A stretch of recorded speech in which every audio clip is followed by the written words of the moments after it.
Hello everybody and welcome to another StarCraft 2 Supremacy Guide video. In this replay, we will be showing you how to do a 1 barracks, 1 factory, 1 starport build, otherwise known as a 1-1-1. Our opponent today in this ladder match of the Masters League will be Slayer. Let's go ahead and get started, and it's very important in this game that you notice what's being built in the production tab and especially at what timing, as Terran versus Terran is going to be a game of slight advantages and we want to be as precise in our build as possible. Now you'll notice that this map is in fact Xel'Naga Caverns, where as you can see there are a lot of chokes and a lot of areas where you can be caught either at an advantage or a disadvantage. So we definitely want to be using these types of terrain to be able to get an advantage for ourselves, as we will see later in the game. Something else to note early that we will be pointing out is how our buildings will be placed. We're not going to be placing them at the ramp. However, we will be placing them a little bit back in our own base so that we will be able to protect them from any siege tank that might siege up here, and in that way they won't be hit immediately with minimal vision from the tanks. Now at about 12 here, we're going to be throwing down our barracks as soon as our minerals hit 150, and it looks like our opponent will be doing the same. Like we said earlier, Terran versus Terran is going to be a very tedious and very close type of game, and whoever can last longest will win. Looks like we're throwing down the refinery immediately after our barracks. In the meantime, pumping out SCVs the whole time. And when we do get a couple of Marines, we are just going to send them to the top of our ramp to be able to get rid of any scout that may come in.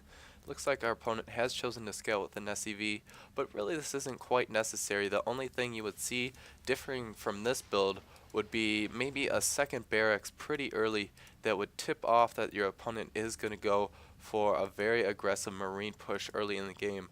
However, this is very uncommon, and even if our opponent did go for this type of strategy, we would be able to defend it by just bringing a couple of SCVs off the line. And if we were to lose a couple of SCVs, that wouldn't really hinder our play that much, just because our opponent would have put down a second barracks instead of building SCVs himself. So it would be a pretty even game from there, and therefore we don't really need to scout our opponent's game or our opponent's base this early in the game. However, we will see that we are sending out Marines to both Xel'Naga Towers so that if there is a proxy building anywhere in this area, we will be able to scout it. In the meantime, we are going to send a second Marine out to also do the same thing. He's going to look for proxy barracks or maybe a factory really early in the game that may be placed in one of these positions, which is probably the most common. Can see that as soon as we could, we threw down a factory and followed that up with a refinery. Right now we are at about 24 food. Our opponent looks like he did the same thing, and he will also have his orbital command by this time, which we always get at 16 supply. Now you guys can note that we are going to be pumping Marines this whole game, as we do want to use them for a number of things. Firstly, we can use them to get rid of any scout that may come up our ramp. Secondly, we can use them to get rid of any Viking that may come into our base.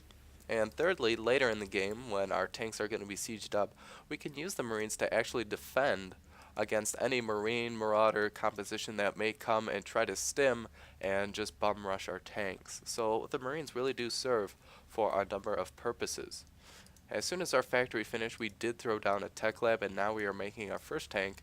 And as soon as our factory finished, we also threw down a starport right away so that we can get out of Viking. Now, our Vikings are going to be very, very important in this game. One, they will allow us to get air control, and there won't be any medevacs from our opponent, or maybe Ravens, or even other Vikings that will be surviving if we get more than him. And once we get air control, we'll be able to have greater vision than our opponent. If we have greater vision, we can use our tanks' range to the fullest potential and therefore get an upper hand on our opponent. You can see that we're still building Marines. We're going to be pumping them a lot throughout this game. And we're going to be getting our second tank before we do in fact go for that siege tech. Now, siege tech will be important, but we don't need to get it as soon as some might think, just because the only reason we would need it is if our opponent pushed pretty early. However, even if he did, we will be able to be defensive in our base and just wait for the siege tech to finish while we get a good amount of tanks out. And our opponent would be at a deficit in number of tanks if he wants for siege tank tech early, like we see he did.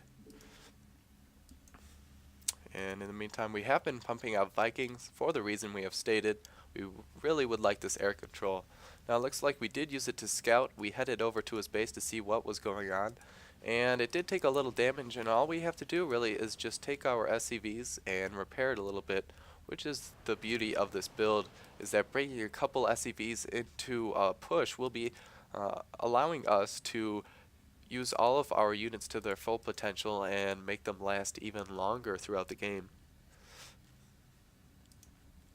Now it looks like at this time we were sending out a scout, which definitely is a good idea to see at this point in the game what our opponent is taking to. However, it looks like our Marines are going to take out that Viking. Like we stated earlier, they are very good for doing that, and the reason we want to scout later in the game is so that we know what our opponent has chosen to tech to, and this is about the time that our opponent has chosen his tech. We see just about tanks and marine the same thing as us, so we know that he's going to be doing the general thing that we are doing.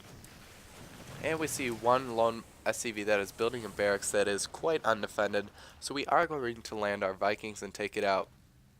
However, do note, you should be very careful when landing your Vikings. If your opponent has a couple of Vikings that are in the air and will be able to attack your Vikings as soon as they go back into air mode, you definitely do not want to land, because you will do more hurt to yourself than to your opponent. And furthermore, if there were a couple more siege tanks or a couple marines over here, we wouldn't have done that, but we saw that there was a nice little opportunity, so we took advantage of it. Basically, the general idea is just to be careful. Now we see that as soon as we see our opponent, we're going to be sieging up, and we will be able to take out a good amount of marines, as you can see. So being able to have good reaction time in this sense is going to be very important in Terran versus Terran games. Now we do have 4 Vikings, and our opponent actually does not have any out on the field right now, so he's going to be in a little bit of a mad blitz to get some out to be able to have nice vision. We're going to be using a couple scans as well to be able to supplement our vision and make our tanks do a lot of damage. And you all can see that we are in fact moving our tanks up slowly but surely, and we're not going to move all of them at once. However, we're going to keep 1 or 2 sieged while the others do move up. And in this way, we can have a sure defense for ourselves while we do move our units. Throughout the game, we're going to make sure that we do not go into the fire of our opponent's tanks, and we want to be really careful with our Marines. It looks like our opponent knows that he is outpositioned at this point, and we're throwing down scans to make sure we know everything that he has. It's pretty common for our opponent right now to go for a little bit of a bump rush. However, as we saw, that didn't quite work out for him, and he will be realizing that the only way he could possibly win this game is to go for a base trade. Now, a base race isn't too uncommon in a Terran versus Terran, so once this happens, when we're in the better position, we're already at his base, we're just going to go ahead and try to take him out in this way. Now, if he does lift off any buildings, we will be able to take it out with our superior number of Vikings. However, if you'll all notice, we did in fact bring a couple units back, and we're going to be sieging up, and that's basically the best thing we can do. If by some chance you can in fact get a planetary down in time, you can go ahead and try that, but we normally won't have an engineering bay in this game normally, and that's because really we're going to be spending our resources on not upgrades but amount of units. And you can see that we're just going to pull SCVs off the line. That's all we really can do. If you can use your SCVs to repair your tanks, go ahead and do that.